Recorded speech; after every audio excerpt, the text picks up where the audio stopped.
family of Emerson Dambudzo Mnangagwa wanted to expose their in-laws as drug addicts through planting evidence by using the state operatives. What has become clear, this case study has been an eye-opener to the people of Zimbabwe in terms of depicting the depth of state abuse, the depth of corruption, as well as also the depth of this problem of drugs. It cannot be traced any further than the current political establishment of Emerson Dambudzo Mnangagwa.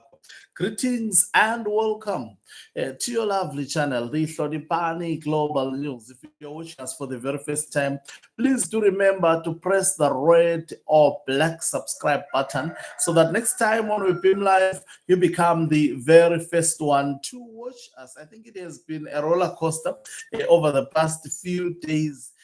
Noting the state of corruption, how deeply corruption as well as also manipulation of the state institution is in Zimbabwe. I think everything keeps on not working well for the Mnangagwas, and I'll be explaining on the other live broadcast on how things seem not to be going well, especially behind the scenes. Of course, they are trying to hide some of the things, but they keep on popping up. So now, number one, remember Emerson Dambudzo Mnangagwa's wife. It has become evident that she is the one who wants to destroy the marriage of his son. Why? Because his son is not coping. His son is a drug addict. And the wife of Mnangagwa sees a problem as the second wife of Collins Mnangagwa, who is the son of Emerson Dambudzo Mnangagwa. So she sat down and orchestrated on how to actually destroy her. She realized over the past 2 or so years, she has accumulated a lot of wealth from the son of Emerson Dambudzo Mnangagwa. And of course, yesterday coming out clearly from the judiciary of Zimbabwe through the daughter-in-law of Emerson Dambudzo Mnangagwa that the accusations that the properties that she possesses are actually were procured through monies and through drugs, through selling of drugs. The daughter-in-law coming out to the courts saying, no, this is misrepresentation of the facts. All properties that I have worth more than 9 million United States dollars that have so far been unearthed. Remember, there are many properties, outside the borders of Zimbabwe that this lady owns, and all of them which were a gift from the son of Emerson Dambudzo Mnangagwa, and some of them have not been exposed. It's so this case above anything, it exposed ask yourself, this so-called engineer son of Emerson Dambudzo Mnangagwa, where did he get all this money to such an extent that he can give a wife to buy all these properties? And also, by the way, the properties may be triple what already we know, because Auxilia Mnangagwa does not know all of them. She has an idea even outside the country, accumulated within a short space of time. And this classic case exposed how corruption and looting has been thriving. And it shows beyond any reasonable doubt who has been benefiting, or who have been benefiting out of this corruption.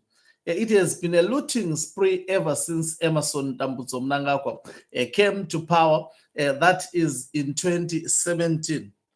So yesterday I was actually, last night, in fact, I was trying to read this story captured by one of the online publication, and my wife was giving me a problem. Let's hope it won't do it today. It says President Mnangagwa's daughter-in-law, Kelsey Tafika, says the luxury properties and vehicles at the center of a 9.3 million money laundering case were gifts from her husband, Collins Mnangagwa, who she says had a vast business empire capable of funding lavish purchases.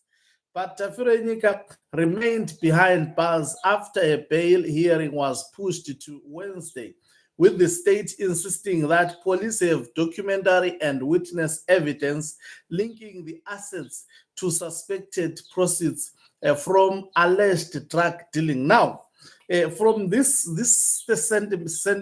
these sentiments only, you get a picture that the second wife of Collins, is not aware of these drugs. These drugs were planted. So the Mnangagwa administration is the reason behind the problems of drugs. They have the drugs. If state operatives can actually plant drugs, it means the government itself is responsible for actually distribution of drugs in the streets of Zimbabwe. I can attest to you, and it might not have started with Mnangagwa, even during the tenure of Robert Gabriel Mugabe. This was done, but not at an alarming level of Emerson Tambutso Mnangagwa. Every wrong things that are associated with crime in Zimbabwe, you will hear that they are planted by the operatives, state security operatives. Then who is behind the criminality?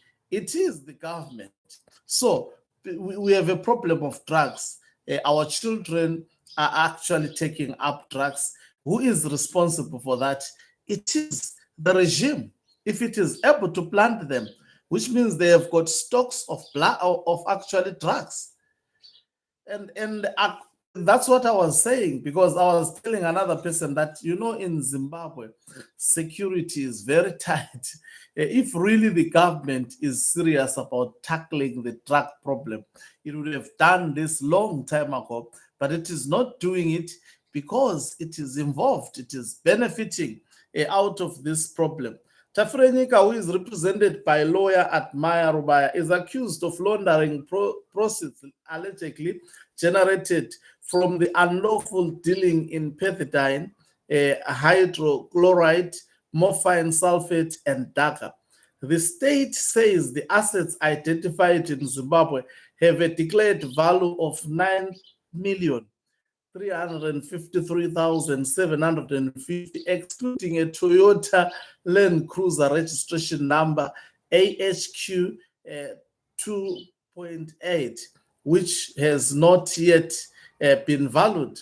The portfolio allegedly includes 10 properties in Harare northern suburbs, among them a 1.1 million house in Borotel Brook, 850,000 property in Borotel, 800,000 property in Chisipite, and another Borotel property valued at 750,000. Police also cite 2 Lamborghinis valued at 61,000 and 577,300, a Bentley Continental worth 380,000, a Land Rover valued at 380,000, and a Jaguar worth 340,000.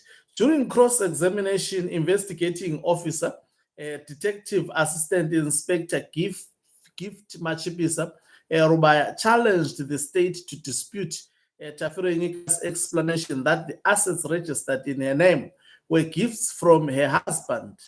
Machipisa said police had evidence contradicting that account, including evidence that some of the properties were paid for in cash. He singled out a property in Victoria Falls, telling the court that its owner had acknowledged receiving cash from Tafika.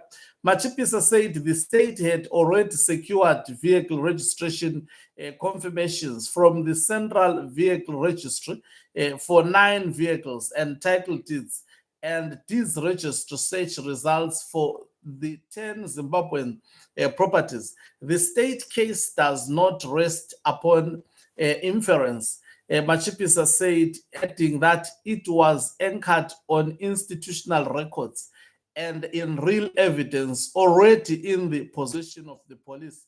He said police had also recovered an alleged forged national identity document bearing the name Gertrude Baza for Tafika.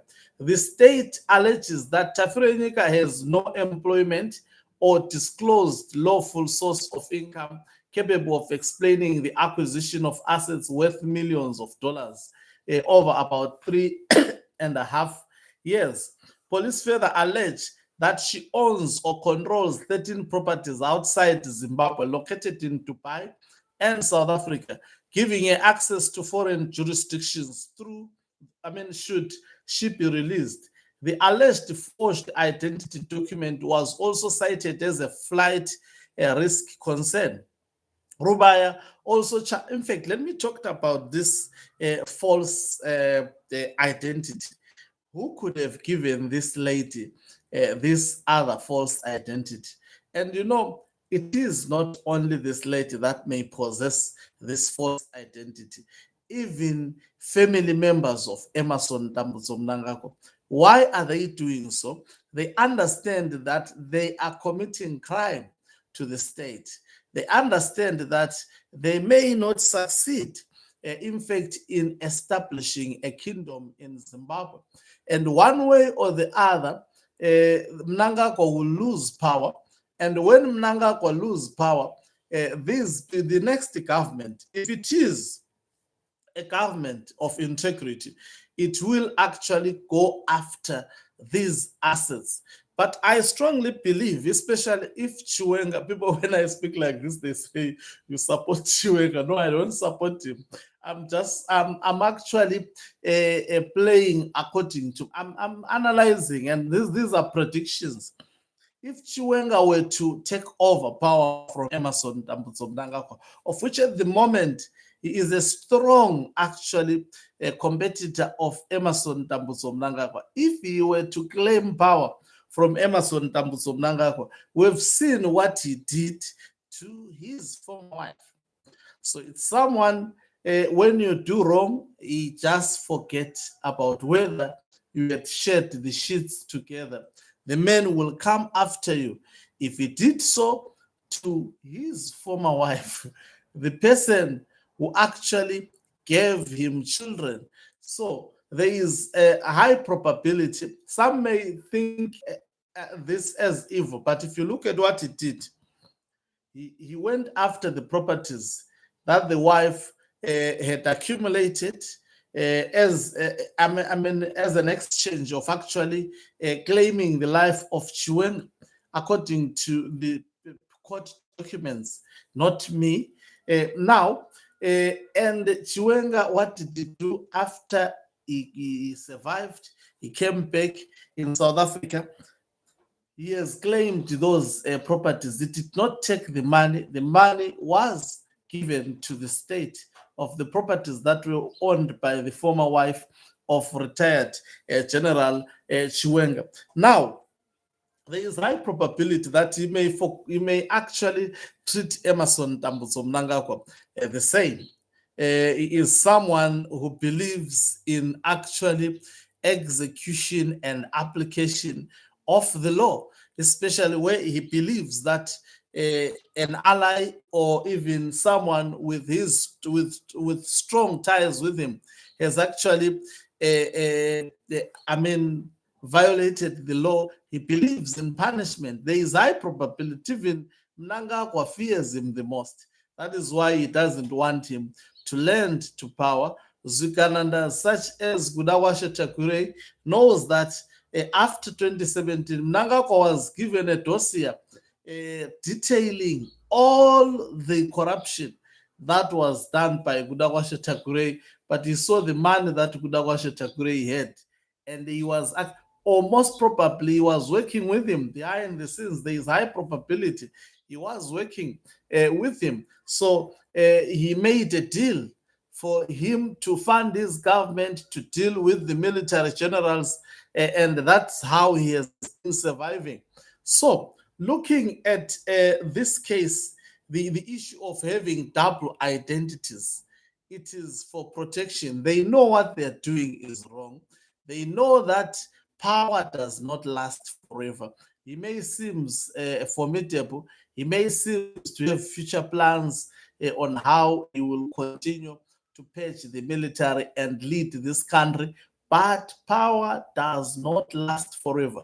This is why the son of Mnangagwa had to create another ID. You would be surprised to learn in the court that even she will say that ID, I have it because I was given by my husband.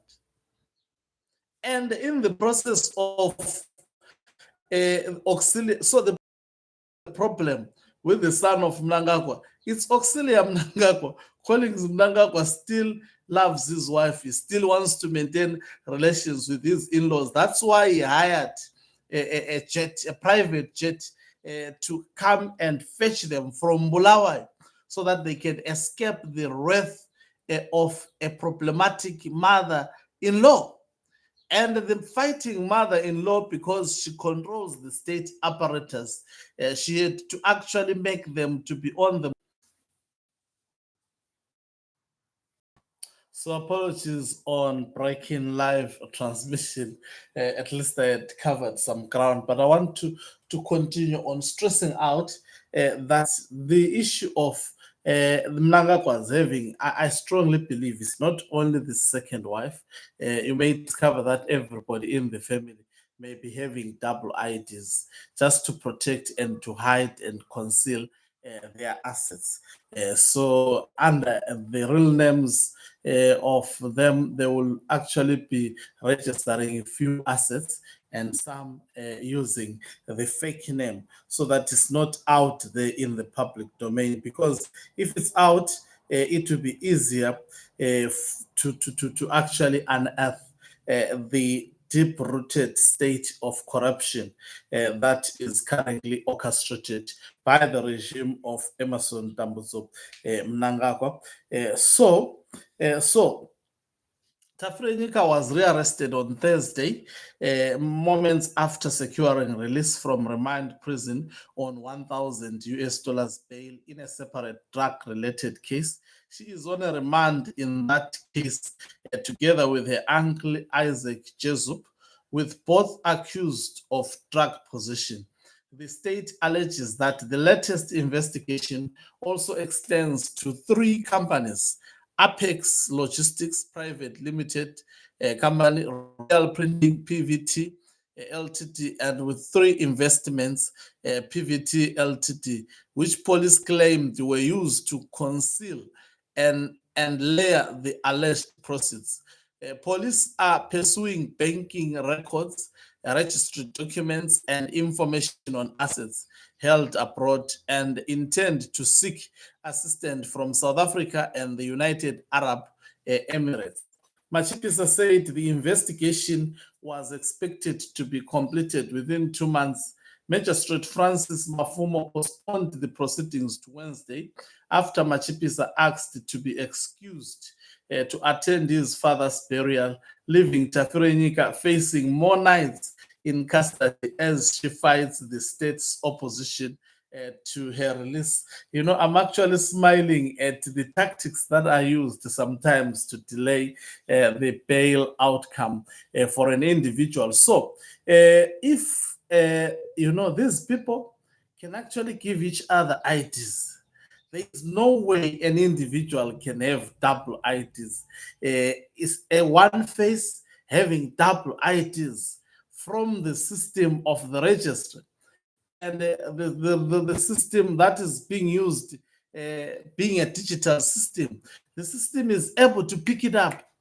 It can only be done by people with the authority to do so. So this exposes beyond any reasonable doubt how dangerous Zimbabweans have been treated by this regime, and how dangerous the regime is, and also the mechanisms they use to steal from the state resources, the level of corruption I'm telling you, is so deep. It is cutting so deep, and it starts from the family of Emerson Tambutso Mnangagwa. Thank you very much for watching us. If you're watching us for the very first time, please do remember to press the red or black subscribe button so that next time when we beam live, you become the very first one to watch us. You can financially support this channel by pressing the join button and be part of our members who are the heartbeat of this channel. Okancuba Mhlabane is signing out. Love